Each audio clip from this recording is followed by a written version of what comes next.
नमस्कार. जय महाराष्ट्र मित्रांनो. निर्धार कॉम्पिटेटिव्ह हब या यूट्यूब चॅनलमध्ये मी दिनेश गवळे तुम्हा सर्वांचे हार्दिक स्वागत करतो. आज आपण जीवशास्त्राचा जीवाणू व जीवाणूजन्य रोग म्हणजेच आरोग्यशास्त्राचा हा पार्ट आहे. तर आरोग्यशास्त्रामधला जीवाणू व जीवाणूजन्य रोग हा टॉपिक हे चॅप्टर आपण बघणार आहोत. तर जीवाणू म्हणजे काय किंवा जीवाणू कसे असतात, त्यांची पेशी रचना वगैरे काय असते, त्यांना केंद्रक असते की नसते, त्याचबरोबर ते एकपेशी असतात की बहुपेशी असतात, हे सर्व आपण आजच्या लेक्चरमध्ये बघूया. त्याचबरोबर जीवाणूमुळे होणारे रोग कोणते आणि कोणत्या जीवाणूमुळे कोणता रोग होतो, त्यावरती कोणते उपचार केले जातात, ते सर्व आजच्या लेक्चरमध्ये आपण बघणार आहोत. तर जीवाणू म्हणजे ज्याला आपण बॅक्टेरिया म्हणतो, हा साधारणतः जो आहे एक पेशी असतो. जीवाणू जो आहे हा साधारणतः एक पेशी असतो आणि हा विषाणूपेक्षा आकाराने मोठा असतो. विषाणू जो आहे विषाणूपेक्षा हा आकाराने बऱ्यापैकी मोठा असतो आणि जीवाणूमध्ये केंद्रक नसते, त्यामुळे याची जी गुणसूत्र असतात ती मुक्त असतात. जीवाणूमुळे काय असते, जीवाणूमध्ये केंद्रक नसते म्हणून त्याची जी गुणसूत्र आहेत ती काय असतात, मुक्त प्रमाणात असतात.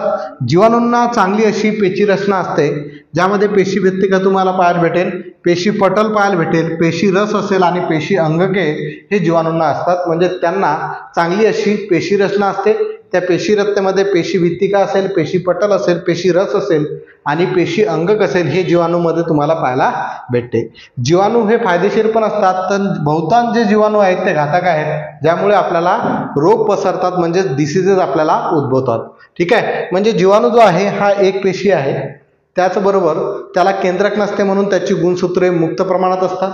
जीवाणू जो आहे हा विषाणूपेक्षा आकाराने मोठा असतो. जीवाणूंना चांगली अशी पेशी रचना असते, ज्यामध्ये पेशी पटल असेल, पेशी भित्तिका असेल, पेशी रस असेल आणि पेशी अंगक असते.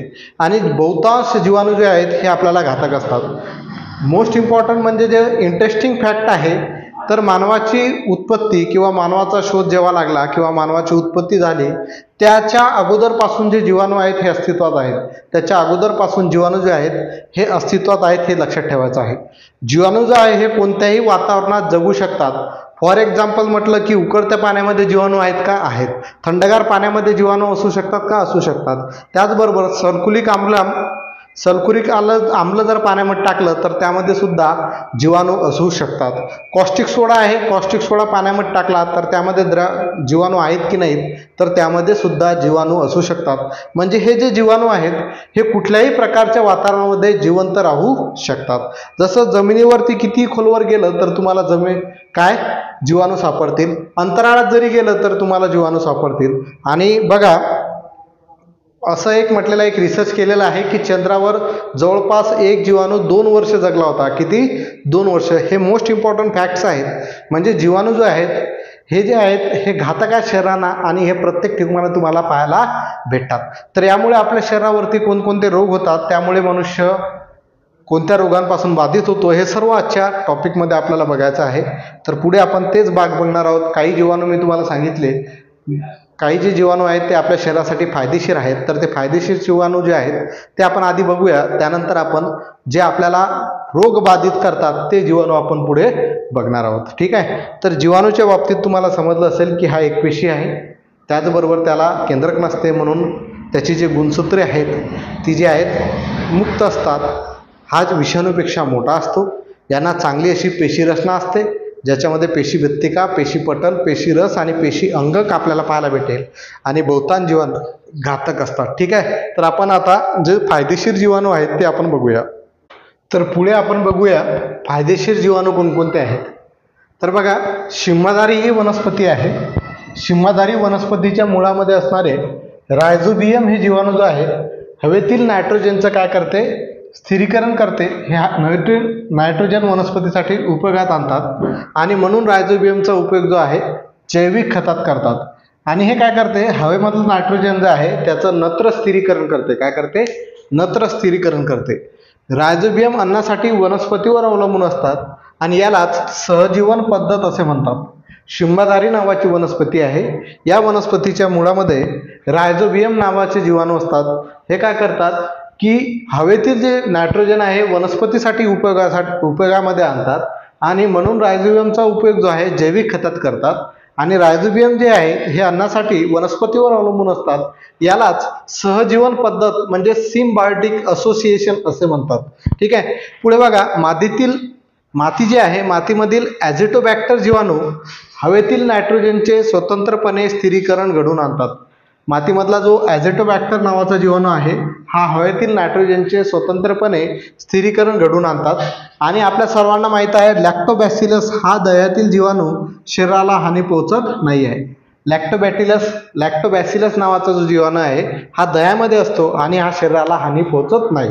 आता बघा, 3 आपण बघितले, एक रायझोबियम आणि दुसरा ॲझिटोबॅक्टर आणि तिसरा लॅक्टोबॅसिलस. बरोबर आहे. जो रायझोबियम आहे हा शिंगाधारी वनस्पतीच्या मुळामध्ये असतो आणि तो अन्नासाठी वनस्पतीवरच अवलंबून असतो, म्हणून त्याला आपण सहजीवन पद्धत सिम्बायोटिक असोसिएशन असं म्हटलं. पुढे मातीमध्ये ॲझिटोबॅक्टर नावाचा जीवाणू असतो, हा हवेतील नायट्रोजनचे स्वतंत्रपणे स्थिरीकरण घडवून आणतो. त्यानंतर आपण बघितलं लॅक्टोबॅसिलस हा दह्यामधला जो जीवाणू आहे हा आपल्या शरीराला म्हणजेच बॉडीला काही इफेक्ट करत नाही आहे. ठीक आहे. आता महत्त्वपूर्ण सूक्ष्मजीव कोणते आहेत ते आपण बघूया. तर आताच आपण बघितलं लॅक्टोबॅसिलसच्या बाबतीत की लॅक्टोबॅसिलस हा निळसर रंगाचा काडीसारखा सूक्ष्म आयताकृती विनॉक्सी जीवाणू दह्यामध्ये असतो. हा काय करतो? विनॉक्सी जीवाणू आहे हा दह्यामध्ये असतो. दुसरा रायझोबियम पण आपण बघितला. रायझोबियम जीवाणू गुलाबी रंगाच्या दांड्याप्रमाणे असतात जे नत्र स्थिरीकरण करतात. काय करतात? नत्र स्थिरीकरण करतात. ईस्ट हे एकपेशीय कवक असून त्याच्या 1500 प्रजाती अस्तित्वात आहेत. ईस्ट जे आहे हे एकपेशीय कवक आहे, त्याच्या 1500 प्रजाती जे आहेत त्या अस्तित्वात आहेत. पुढे बघा, आता हे पुढचं दिसत तरी नसेल तर व्यवस्थित आहे का की काही सूक्ष्मजीवांपासून प्रतिजैविके तयार केली जातात. काही जे सूक्ष्मजीव आहेत त्यापासून प्रतिजैविके तयार केली जातात. काही प्रतिजैविके अनेक प्रकारच्या जीवाणूविरुद्ध उपयोगी ठरतात. अशांना विस्तृत क्षेत्र प्रतिजैविके असे म्हणतात. काही प्रतिजैविके आहेत हे अनेक प्रकारच्या जीवाणूविरुद्ध उपयोगी ठरतात. अशांना विस्तृत क्षेत्र प्रतिजैविके असे म्हणतात. उदाहरणार्थ त्याच्यामध्ये आहे ॲम्पिसिलिन, ॲमॉक्झिलिन आणि टेट्रासायक्लिन. त्याच्यामधलं काय म्हणतो आहे? ॲम्पिसिलिन, ॲमॉक्झिलिन आणि टेट्रासायक्लिन. जेव्हा रोगकारक सूक्ष्मजीव कोणता आहे हे निश्चित समजते तेव्हा मर्यादित क्षेत्र प्रतिजैविके वापरली जातात. जेव्हा जो रोगकारक सूक्ष्मजीव कोणता आहे हे जर आपल्याला एक्झॅक्ट समजलं तेव्हा मर्यादित क्षेत्र प्रतिजैविके वापरले जातात. आणि जेव्हा आपल्याला रोगकारक सूक्ष्मजीव कोणता आहे हे मर्यादित समजलं नाही तेव्हा आपण कोणती वापरतो? तर जी आहे विस्तृत क्षेत्र प्रतिजैविके वापरतो, ज्याच्यामध्ये ॲम्पोसिलिन, ॲमॉक्झिलिन आणि टेट्रासायक्लिन आहे. आणि जेव्हा आपल्याला मर्यादित क्षेत्र आहे म्हणजे रोगकारक सूक्ष्मजीव कोणता आहे हे आपल्याला निश्चित समजते तेव्हा मर्यादित क्षेत्र प्रतिजैविके आपण वापरतो. त्यामध्ये पेनिसिलिन आहे, जेंटामायसिन आहे, एरिथ्रोमायसिन आहे. हे जे आहेत मर्यादित क्षेत्र प्रतिजैविके आहेत. आणि विस्तृत क्षेत्र प्रतिजैविके कोणते आहेत? ॲम्पिसिलिन, ॲमॉक्झिलिन आणि टेट्रासायक्लिन. आता बघा, हे महत्त्वपूर्ण मी सूक्ष्मजीव सांगितले तुम्हाला. यामध्ये जीवाणू नाही आले, सूक्ष्मजीवामध्ये जीवाणू पण आला आणि ते पण आलं. आणि याच्यामध्ये फक्त मी फायदेशीर जीवाणू बघितले. तर आपण महत्त्वपूर्ण सूक्ष्मजीवाणूमध्ये आपण लॅक्टोबॅसिलस पाहिला, रायझोबियम पाहिला, त्यानंतर ईस्ट हे एकपेशीय ईस्ट जे आहे कवक आपण पाहिलं, त्याच्या 1500 प्रजाती अस्तित्वात आहेत. आणि पुढे तुम्हाला सांगितलं की काही सूक्ष्मजीवांपासून प्रतिजैविके तयार केली जातात. काही प्रतिजैविके जे आहेत हे अनेक प्रकारच्या जीवाणूविरुद्ध उपयोगी ठरतात. त्यांना विस्तृत अशी प्रतिजैविके असे म्हणतात. ते आहेत ॲम्पिसिलिन, ॲमॉक्झिलिन आणि टेट्रासायक्लिन. आणि जेव्हा रोगकारक सूक्ष्मजीव कोणता आहे हे आपल्याला निश्चितपणे समजते तेव्हा मर्यादित क्षेत्र प्रतिजैविके वापरली जातात. त्याच्यामध्ये पेनिसिलिन, जेंटामायसिन आणि एरिथ्रोमायसिन हे आपल्याला लक्षात येतील. तर ठीक आहे. आता बघा, याच्यामध्ये आपण काय बघितलं की फायदेशीर जीवाणू शिंगाधारी वनस्पतीमध्ये रायझोबियम नायट्रोजनचं स्थिरीकरण घडवून आणते आणि तो अन्नासाठी वनस्पतीवरच अवलंबून आहे, म्हणून त्याला वनस्पतीवर अवलंबून असतो, म्हणून त्याला काय म्हणतो आपण? सहजीवन पद्धत सिम्बायोटिक असोसिएशन म्हणतो. मातीमध्ये ॲझिटोबॅक्टर नावाचा जीवाणू आहे, हा पण नायट्रोजनचे स्थिरीकरण स्वतंत्रपणे घडवून आणतो. त्यानंतर आपण लॅक्टोबॅसिलस पाला, हा दह्यामध्ये असणारा जीवाणू आपल्या शरीराला कोणताही अपाय करत नाही आहे. महत्त्वपूर्ण सूक्ष्मजीवामध्ये आपण पाहिलं लॅक्टोबॅसिलस हा निळसर रंगाचा असतो आणि काडीसारखा सूक्ष्म आयताकृती विनॉक्सी जीवाणू दह्यामध्ये असतो. रायझोबियम जीवाणू आहे गुलाबी रंगाचा दांड्याप्रमाणे असतात आणि हे नत्र स्थिरीकरण करतात, आपण ऑलरेडी पाहिलं. ईस्ट हे एकपेशीय कवक असून त्याच्या 1500 प्रजाती अस्तित्वात आहेत. आणि आपण पाहिलं की काही सूक्ष्मजीवांपासून प्रतिजैविके तयार केली जातात. काही प्रतिजैविके जे आहेत हे अनेक प्रकारच्या जीवाणूविरुद्ध उपयोगी ठरतात. म्हणजेच त्यांना विस्तृत क्षेत्र प्रतिजैविके म्हणतात. एम्पिसिलिन, ॲमॉक्झिलिन आणि टेट्रासायक्लिन. आणि जेव्हा रोगकारक सूक्ष्मजीव कोणता आहे हे जर लक्षात आलं तेव्हा मर्यादित क्षेत्र प्रतिजैविके वापरतात, ज्याच्यामध्ये पेनिसिलिन आहे, जेंटामायसिन आहे आणि एरिथ्रोमायसिन आहे. ठीक आहे, तर हे तुमच्या लक्षात आलं असेल. पुढे आपण आणखी पुढे जाऊया, पुढचा पाठ बघूया.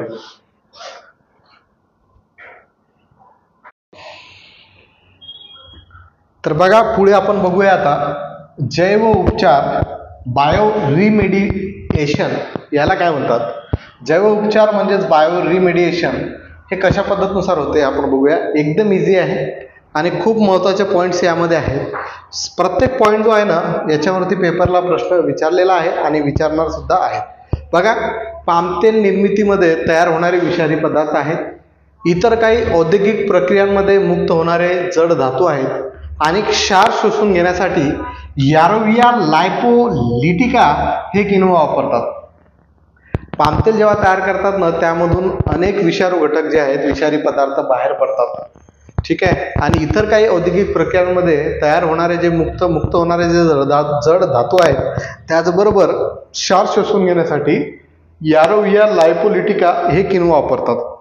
बघा, आपल्या घरचे म्हणतात की बाहेरचं खायचं नाही, कारण बाहेरचं जे तळलेले पदार्थ आहेत ते तळण्यासाठी पामोलिन तेलाचा वापर करतो आणि पामोलिन तेल जे आहे, पामतेल जे आहे हे खूप घातक आहे शरीरासाठी. त्यामुळे आपलं फॅट वगैरे भरपूर प्रमाणात वाढते आणि जे बाहेर तळलेले पदार्थ आहेत तेच तेल जे आहे ते परत रिपीट करतात.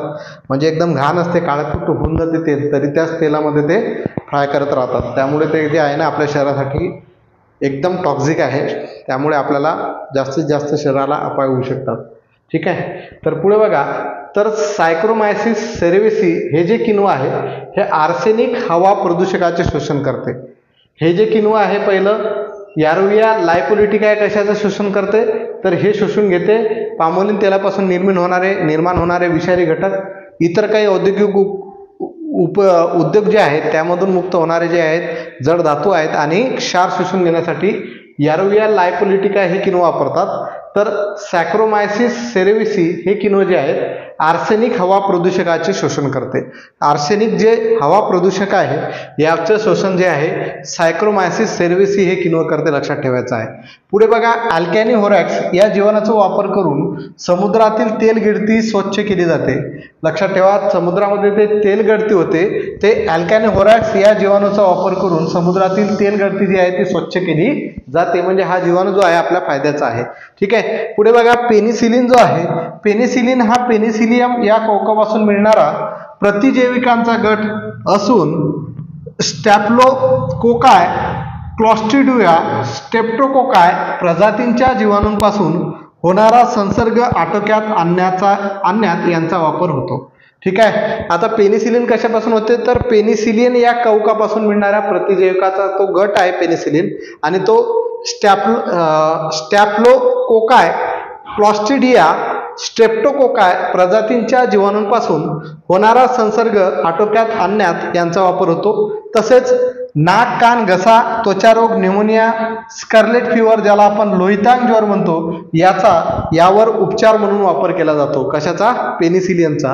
ठीक आहे, हे जे आहे स्टॅफिलोकोकाय, क्लॉस्ट्रिडिया, स्ट्रेप्टोकोकाय प्रजातींच्या विषाणूंपासून संसर्ग आटोक्यात आणण्यात यांचा वापर केला जातो. ठीक आहे, घातक जीवाणू कोणते आहेत बघा, तर आपल्या लक्षात येईल स्टॅफिलोकोकस हा जीवाणू आहे, हा खाद्यपदार्थावर वाढताना अँटीरोटॉक्झिन नावाचं विषारू घटक तयार करतात, रसायन तयार करते. त्यामुळे असे जर पदार्थ आपण खाल्ले बघा, खाद्यपदार्थावर जे आहेत काही खाद्यपदार्थ भरपूर दिवसांचे असतात आणि त्याच्यावरती स्टॅफिलोकोकस नावाचं जीवाणू जर असेल तर अँटीरोटॉक्झिन नावाचं जो आहे विषारी रसायन तयार करते आणि अशा प्रकारचं जर आपण खाल्लं तर जुलाब आणि उलट्या आपल्याला 100% लागतात.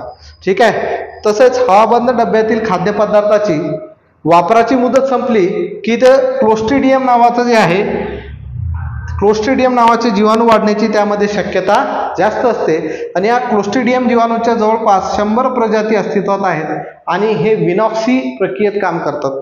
हे काय करतात? विनॉक्सी प्रक्रियेमध्ये काम करतात. लक्षात ठेवायचं आहे, हे जे आहेत विनॉक्सी प्रक्रियेमध्ये जे आहेत परिस्थितीत वाढतात. ठीक आहे, विनॉक्सी परिस्थितीमध्ये वाढतात. पुढे आपल्याला लक्षात ठेवायचं आहे की जर खाद्यपदार्थावर बुरशी आली तर मायकोटॉक्झिन नावाचा जो घातक पदार्थ आहे, मायकोटॉक्झिन नावाचा घातक पदार्थ तयार होतो. खाद्यपदार्थावर जर बुरशी आली तर मायकोटॉक्झिन नावाचा जो आहे काय तयार होतो? एक विषारी घटक त्यावरती तयार होतो बुरशी आल्यानंतर. आणि लक्षात ठेवा, आता मी तुम्हाला सांगितलं की जर हवाबंद डब्यातील खाद्यपदार्थाची जर मुदत संपली तर आपल्याला बघा, कोणताही तुम्ही खाद्यपदार्थ हवाबंद डब्यामधला घ्या, म्हणजे डब्यामधला तुम्ही कोणताही खाद्यपदार्थ घ्या, समजा चिप्स आहे, त्याची एक्सपायरी डेट दिलेली असते. ते एक्सपायरी डेट जर संपली तर त्याच्यामध्ये क्लोस्ट्रिडियम नावाचं जे आहे हे विषारी रसायन जीवाणू वाढण्याची शक्यता त्यामध्ये जास्त असते. त्यामुळे एक्सपायर बघूनच कुठलीही वस्तू तुम्हाला घ्यायची आहे. आणि तुम्हाला सांगितलं जर खाद्यपदार्थांवरती जर बुरशी आली तर मायकोटॉक्झिन नावाचा विषारी घटक त्यावरती तयार होतो. ठीक आहे, त्यानंतर बघा बर्ड फ्लू जो आहे हा H7N9 व H5N1 या विषाणूंच्या स्ट्रेनमुळे होतो. या विषाणूंच्या काय होतो? स्ट्रेनमुळे होतो, हे लक्षात ठेवायचं आहे. बर्ड फ्लू नावाचा जो रोग आहे हा H7N9 व H5N1 या विषाणूंच्या स्ट्रेनमुळे होतो. काय होतो? स्ट्रेनमुळे. लक्षात ठेवायचं आहे, स्ट्रेनमुळे. इथं लिहितो म्हणजे तुम्हाला समजायला सोपं होईल. बर्ड फ्लू नावाचा जो रोग आहे तो H7N9 व H5N1 हे जे विषाणू आहेत, हे जीवाणू नाही म्हटलं मी, हे काय आहेत? विषाणू आहेत. या विषाणूंच्या स्ट्रेनमुळे होतो. कशामुळे होतो? स्ट्रेनमुळे होतो, हे लक्षात ठेवायचं आहे. कोणता रोग? Bird flu. कुठला? बर्ड फ्लू नावाचा जो रोग आहे H7N9 व H5N1 या दोन विषाणूंच्या स्ट्रेनमुळे होतो. ठीक आहे, तर यामध्ये आपण बघितलं की जैव उपचार कशा कशा पद्धतीनुसार आहेत, ज्यामध्ये यारोविया लायपोलिटिक आहे किंवा कशासाठी काय शोषून घेते आणि सायक्रोमायसिस सेरियस किंवा काय शोषून घेते. त्याचबरोबर तेलगळती स्वच्छ करण्यासाठी कोणता आपण जीवाणू वापरतो ते आपण बघितलं. पेनिसिलियनच्या या प्रतिजैविकांचा गट असून त्याच्यामध्ये स्टॅप्टोकोका अशा प्रकारचे आहेत. त्याच्यानंतर यामध्ये सुद्धा त्याचा वापर होतो. घातक जीवाणू जो आहे स्टॅफिलोकोकस जीवाणू खाद्यपदार्थावर वाढला तर एंटिरोटॉक्झिन नावाचे विषारी रसायन तयार करते. ते जर आपण खाण्यामध्ये आले तर जुलाब आणि उलट्या आपल्याला होतात. हवाबंद डब्यातील जर खाद्यपदार्थाची वापराची मुदत संपली की त्यात क्लोस्ट्रिडियम नावाचं जे आहे जीवाणू वाढण्याची शक्यता असते आणि या क्लोस्ट्रिडियमच्या जवळपास 100 प्रजाती आहेत आणि या विनॉक्सी परिस्थितीमध्ये त्या आढळतात. ठीक आहे, आणि वातावरणात त्या वाढतात. बर्ड फ्लू नावाचा जो रोग आहे हा H7N9 व H5N1 या विषाणूंच्या स्ट्रेनमुळे होतो, हे लक्षात ठेवायचं आहे. यानंतर जे जीवाणूजन्य रोग आहेत, तर जीवाणूजन्य रोग म्हणजे आपल्याला बघायचं आहे की जे कोणत्या जीवाणूपासून कोणता रोग होतो, त्या जीवाणूचं नाव काय आहे, त्यासाठी कोणते उपचार आहेत, त्याची लक्षणे काय आहेत, ते सर्व आपण आता पुढे बघणार आहोत. पुढचा पार्ट खूप जास्त महत्त्वाचा आहे आणि आतापर्यंत घेतलेलं जे पण आहे या टॉपिकमधलं एकूण एक पॉईंट महत्त्वाचा आहे. ठीक आहे, तर पुढे आपण जीवाणूजन्य रोग बघणार आहोत. तर बघा, जीवाणूजन्य रोगामध्ये पहिला रोग जो आहे विषमज्वर आहे. या विषमज्वराला आपण इंग्लिशमध्ये म्हणतो टायफॉइड. तर टायफॉइड हा कोणत्या जीवाणूमुळे होतो, तर त्याचं नाव आहे साल्मोनेला टायफी. एकदम दिमागामध्ये झोपेत जरी विचारलं तर टायफॉइड हा कोणत्या जीवाणूमुळे होतो, तर त्याचं नाव आहे साल्मोनेला टायफी. आणि कशाद्वारे होतो, तर दूषित अन्न, पाणी आणि घरातील माशांद्वारे हा साल्मोनेला टायफी नावाचा जीवाणू त्यावर असतो आणि त्याच्यामुळे आपल्याला टायफॉइड म्हणजेच विषमज्वर होतो. अवयव म्हणजे यामध्ये काय होते, तर साधारणतः विषमज्वरामध्ये आतड्यांचा प्रादुर्भाव होतो. कशाचा? आतड्यांचा प्रादुर्भाव होतो. आणि त्याची लक्षणे काय काय आहेत, तर आपली जी भूक आहे ती मंदावते. 104 अंश फॅरेनहाइट पर्यंत आपल्याला ताप येतो. त्याचबरोबर पोटावर छातीवरती पुरळ येतात, अतिसार होतो, मळमळ होते आणि डोकेदुखी होते. ही सर्व जे आहेत विषमज्वराची काय आहेत, लक्षणं आहेत. तर यावरती उपचार काय केला जातो, तर लक्षात घ्या, विषमज्वरावरती उपचारासाठी सर्वात महत्त्वाचं म्हणजे विडाल टेस्टचा वापर करतात. हे डायरेक्ट पेपरमध्ये विचारलेलं आहे. त्यानंतर याच्यावरती औषध कोणतं वापरतात तर क्लोरोमायसिटिन हे नावाचं औषध जे आहे यावरती वापरले जाते. लस जे आहे टॅब लस 0.5 ml त्वचेच्या खाली वापरली जाते. आणि नवीन लस जे आहेत टिझला, ज्याला व्हीओटी बेरना आणि टायफिन व्ही हे जे आहेत या दोन नवीन लसी जे आहेत विषमज्वरावरती तयार करण्यात आलेल्या आहेत. तर हाय तुमचं जर सर्व लिहिलेलं आहे, डायरेक्ट तोंडपाठ असलं पाहिजे, तुमच्या डोक्यात असलं पाहिजे. विषमज्वर म्हणजेच टायफॉइड हा कोणत्या जीवाणूमुळे होतो तर साल्मोनेला टायफी नावाच्या जीवाणूमुळे हा रोग होतो. तर हे कशाद्वारे होतात तर दूषित अन्न, पाणी आणि घर माशांद्वारे हा रोग जो आहे तो पसरला जातो. त्याच्यामध्ये अवयव जो आहे आतड्यांचा प्रादुर्भाव जो आहे टायफॉइडमध्ये सर्वात जास्त प्रमाणात होतो. लक्षणे काय आहेत, भूक मंदावते, 104 अंश फॅरेनहाइट पर्यंत ताप येतो, त्याचबरोबर छातीवर पोटावरती पुरळ येतात, अतिसार होते, डोकेदुखी होते आणि मळमळ होते. त्याच्यानंतर यामध्ये उपचार म्हणून विडाल टेस्टचा वापर केला जातो. औषध जे आहे क्लोरोमायसिटिन हे औषध यामध्ये वापरले जाते. टॅब लस 0.5 ml त्वचेच्या खाली ही त्यावरती लस आहे. आणि दोन नवीन लसी टिझला आणि टायफिन व्ही ह्या दोन लसी यावरती तयार करण्यात आलेल्या आहेत. हे सर्व इट्स ऑल अबाउट टायफॉइड. हे सर्व जे आहे टायफॉइडच्या बाबतीत आपल्याला सगळं आता माहीत झालेलं आहे. जर तुम्ही कोणत्याही स्पर्धा परीक्षेची तयारी नसाल करत तरीसुद्धा तुमच्यासाठी हे सर्व माहीत असणं गरजेचं आहे. कारण जीवाणूचं नाव माहीत नसलं तर पेपरमध्ये तुम्हाला अडचण होईल. पण जीवाणूचं नाव माहीत नाही पण त्याचे टायफॉइड झाला तर कशाद्वारे होतो तर याच्यामुळे होतो, टायफॉइड झाला तर काय होते तर याचे होते, लक्षणं काय आहेत हे जर म्हटलं तर आपल्याला स्वतः समजते की टायफॉइड झाला, लवकर जा आहे ना. नाही तर भूक नाही लागू राहील तरी घरी 8-8, 10-10 दिवस जाऊ राहिले तर माणूस यामध्ये दगावू सुद्धा शकतो. त्यामुळे हे कॉमन गोष्टी आपल्याला नॉर्मल जीवनामध्ये सुद्धा माहिती पाहिजे. ठीक आहे. पुढे आपण दुसरा रोग बघूया, दुसरा डिसीज बघूया. ठीक आहे. पुढे बघा दुसरा रोग जो बघायचा आहे त्याचं नाव आहे आपलं क्षयरोग. क्षयरोग ज्याला आपण ट्युबरक्युलोसिस शॉर्टमध्ये टीबी म्हणतो. तर या टीबीच्या बाबतीत आपल्याला समजून घ्यायचं आहे, लक्षात घ्यायचं आहे. तर या टीबीचा जो जीवाणू आहे कोणत्या जीवाणूमुळे आपल्याला टीबी होतो त्याचं नाव आहे मायकोबॅक्टेरियम ट्युबरक्युली. मायकोबॅक्टेरियम ट्युबरक्युली या नावाच्या जीवाणूमुळे आपल्याला क्षयरोग होतो. याचा जो प्रसार आहे हा थुंकीद्वारे हवेतील द्रवबिंदूच्या स्वरूपात होतो. हवेमधले जे द्रवबिंदू आहे ते थुंकीद्वारे बाहेर पडतात, जो ज्याला टीबी झालेला आहे त्याद्वारे, आणि त्याच्यामुळे आपल्याला काय होतो टीबी होतो. तसेच जर याचा अवयव जे आहेत कोणता अवयव जास्तीत जास्त ज्याच्यावरती इफेक्ट होतो तो आहे फुफ्फुस. तसे पाहता क्षयरोग हा शरीरातील बहुतांश अवयवावर जो आहे हानी पोहोचवतो, जसे मूत्रपिंड जे आहेत, हाडे आहेत, मज्जारज्जू आहेत आणि मेंदू. परंतु जास्तीत जास्त प्रमाणावर जर जास्तीत जास्त हल्ला करत असेल तर तो फुफ्फुसांवरती हल्ला करतो. क्षयरोग जर आपल्याला झाला तर जास्तीत जास्त तो फुफ्फुसावर हल्ला करतो, पण पूर्ण बॉडीला तो काय करतो वीक करून टाकतो. जसे मूत्रपिंड असेल, हाडे असेल, मज्जारज्जू असेल, मेंदू असेल. आणि जास्तीत जास्त जो हल्ला जो आहे तो फुफ्फुसांवरती तो करतो. लक्षणं काय आहेत, खोकला. मग आता मला जर खोकला आला तर लगेच खोकला आला म्हणजे तुम्हाला टीबी झाला का नाही.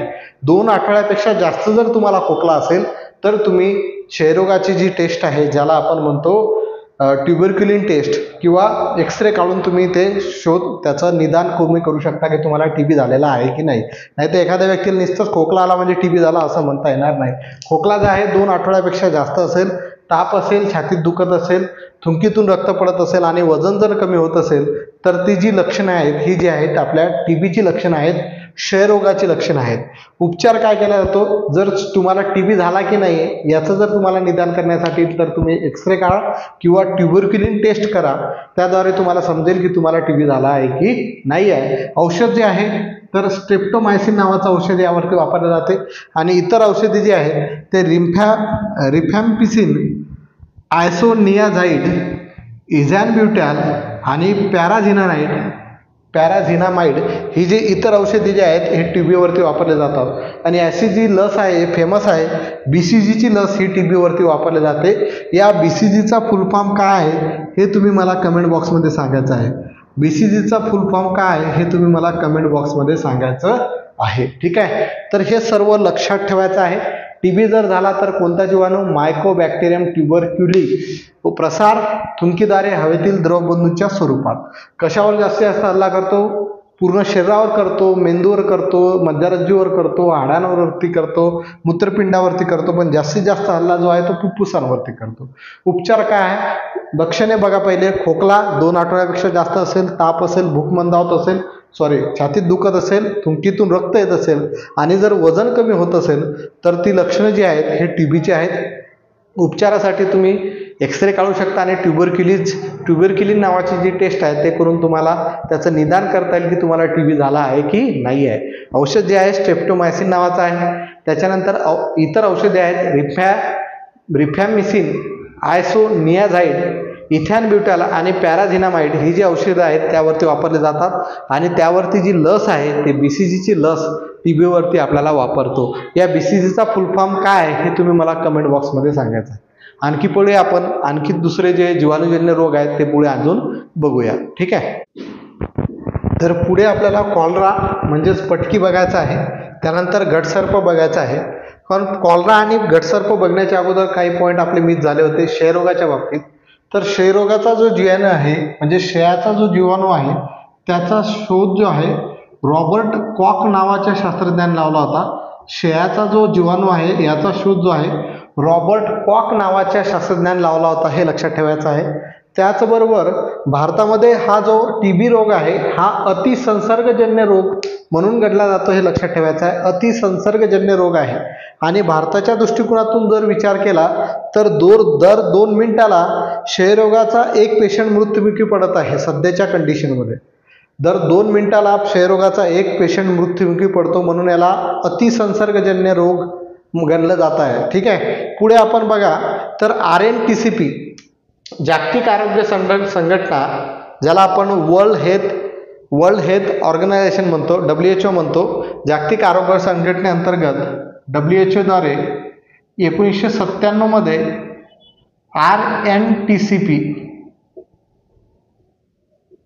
RNTCP हा प्रोग्राम चालू करण्यात आला. तर RNTCPचा फुल फॉर्म काय आहे तर revised national TB control programme. या प्रोग्राम चालू करण्यात आला WHOच्या अंतर्गत, जागतिक आरोग्य संघटनेच्या अंतर्गत 1997 मध्ये. आणि याच प्रोग्रामच्या द्वारे डॉट्स जी पद्धत आहे म्हणजेच direct observe treatment short course ही जी पद्धत आहे टीबीसाठी उपचारात आणली जाते. डॉट्सचा फुल फॉर्म काय आहे? Direct observe treatment short course. इथं टी म्हणजे टीबी नाही आहे, डॉट्सचा जो उपचार केला जातो टीबीवरती तो जो RNTCP अंतर्गत जागतिक आरोग्य संघटनेच्या मार्फत केला जातो, लक्षात ठेवायचा आहे. ती 1997 पासून चालू झाली होती. हे पॉईंट थोडेसे अत्यंत महत्त्वाचे मी मिस केले होते, ते आता तुम्हाला क्लिअर करून दिले. ठीक आहे. क्षयाचा जो जीवाणू आहे त्याचा शोध रॉबर्ट कॉक नावाच्या शास्त्रज्ञाने लावला. भारतामध्ये टीबी हा रोग आहे, क्षयरोग जो आहे हा अतिसंसर्ग रोग म्हणून गणला जातो. त्याचबरोबर जागतिक आरोग्य संघटनेच्या मार्फत 1997 पासून RNTCP नावाचा प्रोग्राम चालू केलेला आहे. RNTCPचा फुल फॉर्म आहे revised national TB control programme. हा प्रोग्राम अंतर्गत आपण डॉट्सवरती जो उपचार करतो क्षयरोगावरती ती पद्धत लागू करण्यात आलेली आहे.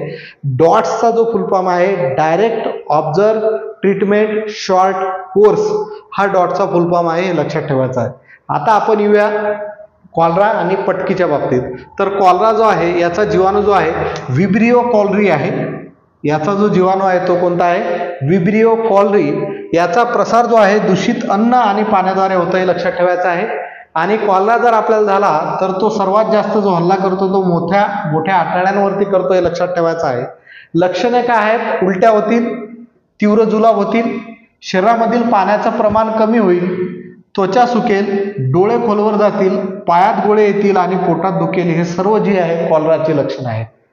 तुम्हाला जर उलट्या येत असतील, एकदम पटापट लगे हगवण लागली असेल, तीव्र जुलाब आहे, आले की चालले, तीव्र जुलाब असेल, पाण्याचे प्रमाण कमी होईल, शरीरामधलं डिहायड्रेट होईल, शरीरातील पाण्याचं प्रमाण कमी होईल, त्वचा तुमची सुकेल, डोळे खोलवर जातील, पायात गोळे येतील आणि पोट दुखेल. ही सर्व जी लक्षणे आहेत ही कॉलरा म्हणजेच पटकीची आहे.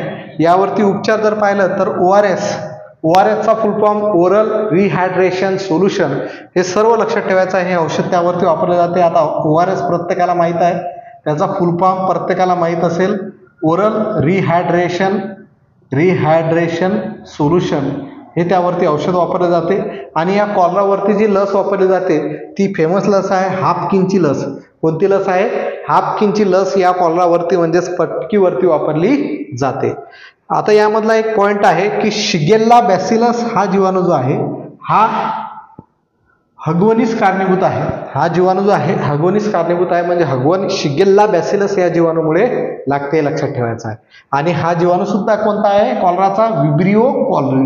Vibrio cholerae. ठीक आहे. कशामुळे होतं? दूषित अन्न आणि पाणी. म्हणून म्हणतात जनरली की बाहेरचं खाऊ नये. कशा पद्धतीनुसार बनवतात, कसं काय करतात काहीच माहीत नसते. ठीक आहे. पुढचा बघायचा आपल्याला घटसर्प. कुठला? घटसर्प डिप्थेरिया. तर डिप्थेरिया हा जो आहे हा कशामुळे होतो? तर कोणता जीवाणू आहे? तर कॉर्निबॅक्टेरियम डिप्थेरी या जीवाणूमुळे घटसर्प हा रोग होतो. याचा प्रसार जो आहे हवेमार्फत द्रवबिंदूच्या स्वरूपात आपल्याला होतो. यामध्ये अवयव जो आहे हा कशावरती जास्तीत जास्त हल्ला करतो?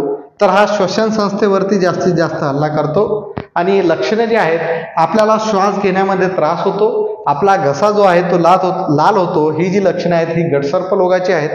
उपचार याच्यावरती काय आहे? तर औषध म्हणून पेनिसिलिनचा वापर केला जातो. आणि यामध्ये लस म्हणून डीपीटी ही त्रिगुणी लस वापरली जाते. डीपीटी जी आहे ही त्रिगुणी लस, म्हणजे 3 रोगांवरती चालते म्हणून त्याला डीपीटी म्हणतात. काय म्हणतात? डीपीटी. ठीक आहे. 3 रोगांवरती चालते म्हणून त्याला डीपीटी म्हणतात. ठीक आहे. घटसर्प लक्षात आला की जीवाणू जो आहे कॉर्निबॅक्टेरियम डिप्थेरी प्रसार हवेमार्फत द्रवबिंदूच्या स्वरूपात होतो. अवयव कशावर जास्तीत जास्त हल्ला करतो? श्वसन संस्थेवरती. काय होते लक्षणं? श्वास घेण्यास त्रास होतो, म्हणजे श्वास घेणे सोडणे यामध्ये त्रास होतो. त्यानंतर काय होते की घसा आपला लाल होतो. औषध काय त्याच्यावरती? पेनिसिलिन. आणि जर लस आहे ते डीपीटीची लस त्यावरती वापरली जाते. ठीक आहे. कॉलरा आणि पटकी आपण घटसर्प बघितलं, कॉलरालाच पटकी म्हणतात. आणखी काही पुढे आहेत, धनुर्वात आहे, न्यूमोनिया आहे, कुष्ठरोग आहे, हे सुद्धा आपण बघून घेऊ. ठीक आहे. पुढे बघा आपण बघूया डांग्या खोकला. तर डांग्या खोकला जो आहे याला इंग्लिशमध्ये म्हणतात पर्टुसिस किंवा व्होपिंग कफ. याचा जो जीवाणू आहे तो हिमोफिलस पर्टुसिस नावाच्या जीवाणूमुळे आपल्याला डांग्या खोकला होतो. याचा जो प्रसार आहे तो हवेमार्फत होतो. आणि यामध्ये डांग्या खोकल्यामध्ये माहीत आहे की तीव्र खोकला असेल आणि तीव्र खोकल्यामुळे आपल्याला छातीत दुखेल. यावरती औषध जे आहे डीपीटी आहे, ज्याला आपण त्रिगुणी लस म्हणतो, ही यावरती डांग्या खोकल्यावरती वापरली जाते. यावरती उपचारासाठी ती लसचा वापर केला जातो. ठीक आहे. याचा जीवाणू लक्षात ठेवायचा आहे हिमोफिलस पर्ट्युसिस. प्रसार जो आहे हवेमार्फत, तीव्र खोकला, छातीत दुखणे आणि उपचार आहे डीपीटी. दुसरा आहे धनुर्वात, ज्याला आपण टेटॅनस म्हणतो. टीटीची आपण लस घेतो, इंजेक्शन घेतो टीटीचं, आहे ना. तर जो जीवाणू आहे तो आहे क्लॉस्ट्रिडियम टिटॅनी. या जीवाणूमुळे आपल्याला धनुर्वात म्हणजेच टेटॅनस होतो. याचा प्रसार जो आहे तो ओल्या जखमेतून होतो. ओल्या जखमेतून होतो. आपण म्हणतो ना काही लागलं की आपण टीटीची इंजेक्शन घेऊया, तर ओल्या जखमेमधून आपल्याला धनुर्वाताचा जो प्रसार होतो तो होतो. हा जो अवयव जो आहे हा मध्यवर्ती चेतासंस्थेवरती जास्तीत जास्त हल्ला करतो. तर यामुळे लक्षणं जे आहेत दातखिळी बसणे, ताप येणे आणि तीव्र वेदना होणे ही धनुर्वाताची लक्षणे आहेत. आणि यासाठी उपचार म्हणून डीपीटीची परत लस वापरली जाते. ठीक आहे. पुढे बघूया न्यूमोनिया. न्यूमोनिया जे आहे हा याचा जीवाणू आहे डिप्लोकोकस न्यूमोनी. या जीवाणूमुळे न्यूमोनिया होतो. डिप्लोकोकस न्यूमोनिया या जीवाणूमुळे न्यूमोनिया होतो.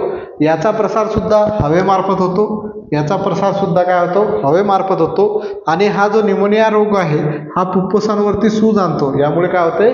फुफ्फुसावरती सूज येते. याची लक्षणे आहेत छातीत दुखणे आणि श्वसनासाठी त्रास होणे, ही त्याची लक्षणे आहेत. यावरती उपचार जे आहे औषध आहे पेनिसिलिनचं. न्यूमोनिया रोगावरती कोणतं औषध वापरतात? तर पेनिसिलिन. त्याचबरोबर आपण पाहिलं होतं की घटसर्प रोगावरती कोणतं औषध वापरलं जातं? तर ते असते पेनिसिलिन. ठीक आहे. पुढचा रोग आहे कुष्ठरोग, ज्याला आपण लेप्रॉसी किंवा हॅन्सन डिसीज म्हणतो. हा कुष्ठरोग जो आहे मायकोबॅक्टेरियम लेप्री या जीवाणूमुळे होतो. याचा प्रसार जो आहे संपर्क, रक्त आणि द्रवबिंदू याद्वारे याचा प्रसार होतो. हा जो कोणत्या अवयवावरती जास्त हल्ला करतो? तर परिघीय चेतासंस्थेवर तो जास्त हल्ला करतो. त्यामुळे बघा बोटं जळणे, सुरकुत्या पडणे, त्वचेवरती चट्टे येणे, त्वचा कोरडी पडणे ही जी आहेत ही कुष्ठरोगाची लक्षणे आहेत. यावरती उपचार जो आहे डॅप्सोन नावाचं औषध, कॉनोलोन्स नावाचं औषध आणि रिफाम्पिसिन नावाचं औषध यावरती वापरले जाते आणि यावरती कोणतीही लस उपलब्ध सध्या तरी नाही आहे. कुष्ठरोगावरती सध्या कुठलीही लस उपलब्ध नाही आहे. ठीक आहे, तर हे सर्व जे आहेत हे आहेत जीवाणूमुळे होणारे रोग, म्हणजेच जीवाणूजन्य रोग आहेत. तर आपण सुरुवातपासून पाहिलं की त्यामध्ये आपण टीबी पाहिला, त्याचबरोबर कॉलरा पाहिला म्हणजेच पटकी पाहिला, धनुर्वात पाहिला, टांग्या खोकला पाहिला, न्यूमोनिया पाहिला, कुष्ठरोग पाहिला. त्याच्यानंतर आपण कुठलं पाहिलं, त्या अगोदर आपण पाहिलं की क्षयरोग पाहिला, त्याच्यानंतर गटसर्प पाहिला, टीबी पाहिला, क्षयरोग म्हणजेच तो टीबी, त्याच्यानंतर आपण विषमज्वर म्हणजेच टायफॉइड पाहिला. हे सर्व रोग आणि त्याचे जीवाणू कोणत्या जीवाणूमुळे होतो, त्याचा प्रसार कसा होतो, त्याच्यावरती कोणत्या भागावरती ते जास्त हल्ला करतात, त्याच्यासाठी उपचार काय आहे आणि औषध कोणतं आहे आणि कोणती लस त्यावरती आहे, यावरचा 100% प्रश्न पेपरला विचारला जातो. सर्वांनी व्यवस्थित हे पॉईंट क्लिअर करायचे आहेत. आता जे मी टेस्ट घेईल त्यामध्ये यावरचे जास्त प्रश्न तुम्हाला आपल्या टेलिग्राम चॅनलच्या टेस्टवरती दिसतील. ज्या विद्यार्थी आपल्या टेलिग्राम चॅनलला जॉईन झालेले नाही आहेत त्यांनी टेलिग्रामवरती जाऊन सर्च करायचं आहे Nirdhar competitive hub by Dinesh Gawai sir किंवा बाय दिनेश सर असं जर तुम्ही सर्च केलं तर तुम्हाला आपला चॅनल भेटेल. त्यावरती तुम्ही जॉईनसाठी हे करा. मला ते रिक्वेस्ट आली की मी त्यावरती ते जॉईन करून घेईल. ठीक आहे, यानंतर जी टेस्ट राहील त्यामध्ये यावरचे भरपूर प्रश्न तुम्हाला पाहायला भेटतील. कारण जर तुम्ही मागचे पेपर पाहिले असाल तर त्यामध्ये तुम्हाला हा रोग जो आहे कोणत्या जीवाणूमुळे होतो किंवा त्याचं जीवाणूचं नाव काय, त्यावरती कोणती लस वापरली जाते किंवा कोणतं औषध वापरलं जातं, हे प्रश्न तुम्हाला रेग्युलर पेपरला विचारलेले आहेत. ठीक आहे, काही जे आहेत काही रोग जे आहेत आणि त्याचे जीवाणू जे आहेत मी एका टेबलद्वारे तुम्हाला लिहून देतो आणि काही इम्पॉर्टंट पॉईंट्स बाकी आहेत ते आता पुढे आपण घेऊया. ठीक आहे, आणि सर्वात महत्त्वाचं म्हणजे की या जीवाणूमुळे होणारे रोग कसे लक्षात ठेवायचे यासाठी मी एक ट्रिक्स आहे, ते ट्रिक्स सुद्धा तुम्हाला पुढे सांगतो. पुढे बघूया की काही रोग जे आहेत आणि त्याचे जीवाणू कोणकोणते आहेत. तर अँथ्रॅक्स नावाचा रोग जो आहे हा बॅसिलस अँथ्रेसिस या जीवाणूमुळे होतो, हे लक्षात ठेवायचं आहे. गँग्रीन नावाचा जो रोग आहे क्लॉस्ट्रिडियम हिस्टोलायटिकम या जीवाणूमुळे होतो. प्लेग जो आहे एरासिनिया पेस्टिस या जीवाणूमुळे होतो. सिफिलिस नावाचा रोग आहे ट्रिपॅनोमा पॅलिडम या जीवाणूमुळे होतो. आणि ट्राकोमा नावाचा जो रोग आहे क्लॅमिडिया ट्रायकोमॅटिस या जीवाणूमुळे होतो. हे सुद्धा इतर रोग आणि त्याचे जीवाणू आहेत ते लक्षात ठेवायचे आहे. अँथ्रॅक्सचा बॅसिलस अँथ्रेसिस, गँग्रीनचा clostridium histolyticum, plague yersinia pestis, syphilis, treponema pallidum आणि ट्रायकोमा क्लॅमिडिया ट्रायकोमॅटिस हे जे आहेत त्याचे जीवाणू आहेत, लक्षात ठेवायचे आहेत. काही इम्पॉर्टंट पॉईंट्स आहेत तर ते आपण बघून घेऊया. तर बघा, मायकोप्लाझ्मा म्हणजे असे जीवाणू ज्यांना पेशीभित्तिका नसते. हे जे आहेत मायकोप्लाझ्मा नावाचे जीवाणू आहेत त्यांना पेशीभित्तिका नसते, लक्षात ठेवायचं आहे.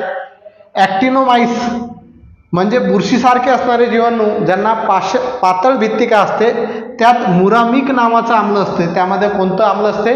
मुरामिक नावाचं आम्ल असते, लक्षात ठेवायचं आहे. पुढे बघूया, रिकेट्सियासी हे एक जीवाणूचेच प्रकार आहेत परंतु अतिशय सूक्ष्म आहेत ज्यामुळे ताप येतो. रिकेट्सियासी हा जीवाणूचाच एक प्रकार आहे पण ते खूप सूक्ष्म आहेत त्यामुळेच आपल्याला काय येतो? ताप येतो. जीवाणू जो आहे हे सृष्टी मोनेरामध्ये येतात आणि यात RNA व DNA हे दोन्ही असू शकतात. हे सृष्टी मोनेरामध्ये येतात म्हणून यामध्ये जे आहेत RNA व DNA हे दोन्ही असू शकतात, लक्षात ठेवायचं आहे. लेप्टोपायरोसिस हा जो रोग आहे लेप्टोपायरा या जीवाणूमुळे होतो, हे सुद्धा लक्षात ठेवायचं आहे. लेप्टोपायरोसिस हा जो रोग आहे लेप्टोपायरा या जीवाणूमुळे होते, हे लक्षात ठेवायचं आहे. जीवाणू जो आहे, जीवाणू हे कोकिया आणि बॅसिलस या दोन रूपात आढळतात. तर कोकिया म्हणजे काय की गोलाकार जीवाणू आणि बॅसिलस म्हणजे काय? दंडाकृती रचना असलेले जीवाणू. कोकिया म्हणजे काय की गोलाकार जीवाणू आणि बॅसिलस म्हणजे काय? दंडाकृती रचना असलेले जीवाणू. हे काही इम्पॉर्टंट पॉईंट आहेत, हे सुद्धा लक्षात ठेवायचे आहेत. आणि आपण म्हणतो की डॉक्टर आपल्याला म्हणतात की अँटीबायोटिक काही जर झाला आपल्याला तर अँटीबायोटिक घ्यावं लागेल. तर अँटीबायोटिक रोग जे आहे हे काय करतात तर जीवाणूच्या विरोधात काम करतात, हे सुद्धा लक्षात ठेवायचं आहे. अँटीबायोटिक जे आहेत, ड्रग्स जे आहेत किंवा अँटीबायोटिकची जे आपण औषधं यूज करतो त्याला ड्रग्स म्हणतात. आहे ना. तर जी ड्रग्स आहेत अँटीबायोटिक ती जीवाणूच्या विरोधात काम करतात, म्हणून जीवाणूंना मारण्याचं काम करतात, म्हणूनच आपण बरं होतो. म्हणून डॉक्टर आपल्याला म्हणतात की अँटीबायोटिक आपल्याला द्यावं लागेल किंवा घ्यावं लागतील. हे काही इम्पॉर्टंट पॉईंट्स आहेत. हा पूर्ण टॉपिक एकाच लाईनवरती क्लिअर होतो, पण यामधले जे रोग आहेत, त्याचे जीवाणू आहेत, त्याची लक्षणं आहेत, त्याचा जो औषध आहे, त्याची जी लस आहे, हे जे पॉईंट आहेत हे अत्यंत महत्त्वाचे होते. काही घातक जीवाणू आहेत, काही चांगले जीवाणू आहेत, हे सुद्धा पाहणं गरजेचं होतं. म्हणून एवढं मोठं लेक्चर मी तुम्हाला घेतलं.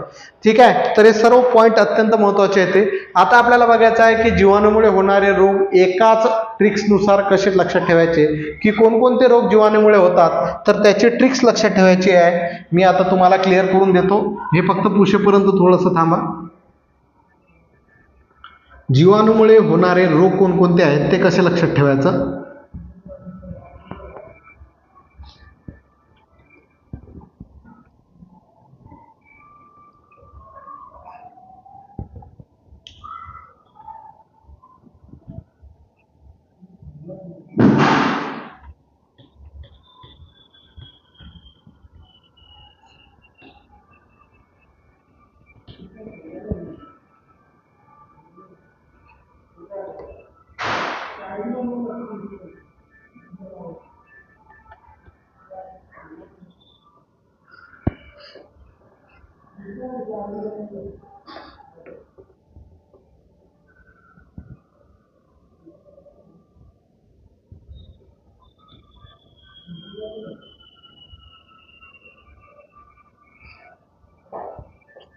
चला, जीवाणूमुळे होणारे रोग, जीवाणूजन्य रोग किंवा जीवाणूमुळे होणारे रोग कसे लक्षात ठेवायचं. जीवाणूमुळे होणारे रोग,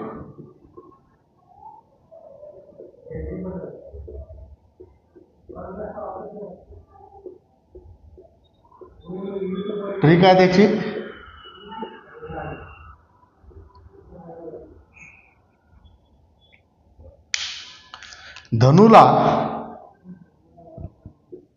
धनु आहे, धनु नावाचा व्यक्ती, धनुला क्षयरोग व कुष्ठरोग झाला.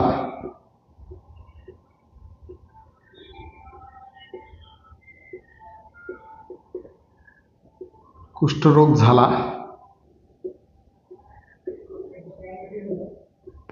म्हणून त्याने न्यूमोनिया विषाचा घोट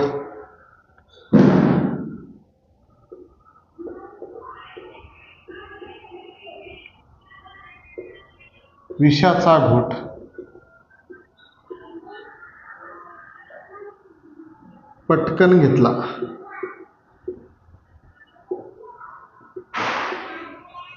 या एका लाईनमध्ये तुम्हाला सर्व जे जीवाणूमुळे होणारे जे रोग आहेत हे यामध्ये क्लिअर झाले. तर बघा, पहिला जो धनु आहे, धनुला जो म्हटलं तर धनुला म्हणजे काय, धनुर्वात. ठीक आहे, पुढे डायरेक्ट नाव आहे क्षयरोग. पुढे बघा काय आहे, व जो आहे सायलेंट आहे, पुढे आहे कुष्ठरोग.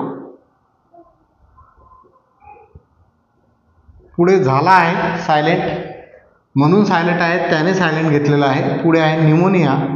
न्यूमोनिया डायरेक्ट माहीत आहे आपल्याला, जीवाणूमुळे होणारा रोग आहे, आताच पाहिला आपण. विषाचा म्हणजे आहे विषमज्वर, ज्याला आपण त्याला आपण म्हणतो विषमज्वर म्हणजेच टायफॉइड आहे ना. घोट म्हणजेच घटसर्प. घोट म्हणजेच काय, घटसर्प नावाचा रोग. आणि पटकन म्हणजेच आहे पटकी, त्याला आपण कॉलरा सुद्धा म्हणतो. हे सर्व जे रोग आहेत हे जीवाणूमुळे होणारे रोग आहेत. यासाठी हे ट्रिक्स लक्षात ठेवायचे आहे. धनुर्वात, क्षयरोग, कुष्ठरोग, न्यूमोनिया, विषमज्वर, घटसर्प आणि पटकी किंवा कॅलरा. धनुला क्षयरोग व कुष्ठरोग झाला म्हणून त्याने निमोनिया विषाचा घोट पटकन घेतला. धनुला क्षयरोग व कुष्ठरोग झाला म्हणून त्याने निमोनिया विषाचा घोट पटकन घेतला. हे ट्रिक्स 2-3 वेळेस वाचली तर तुमच्या लक्षात येईल. म्हणजे जीवाणूमुळे होणारे रोग जे आहेत हे तुम्हाला लक्षात ठेवता येईल. तुम्हाला डायरेक्ट प्रश्न विचारतात की खालीलपैकी जीवाणूमुळे होणारा रोग कोणता ओळखा किंवा सांगा. ऑप्शन असते धनुर्वात, क्षयरोग, कुष्ठरोग आणि असते एड्स.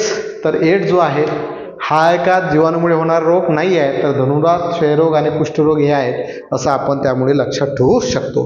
हा टॉपिक, हा चॅप्टर इथंच आपलं संपलेलं आहे. जर तुम्हाला हे लेक्चर आवडलं असेल तर नक्कीच आपल्या व्हिडिओला लाईक करसाल, शेअर करसाल आणि आपल्या निर्धार कॉम्पिटिटिव्ह हब या यूट्यूब चॅनलला सबस्क्राईब करसाल. तर आजच्या व्हिडिओमध्ये, आजच्या लेक्चरमध्ये इथेच थांबतो. धन्यवाद. जय महाराष्ट्र.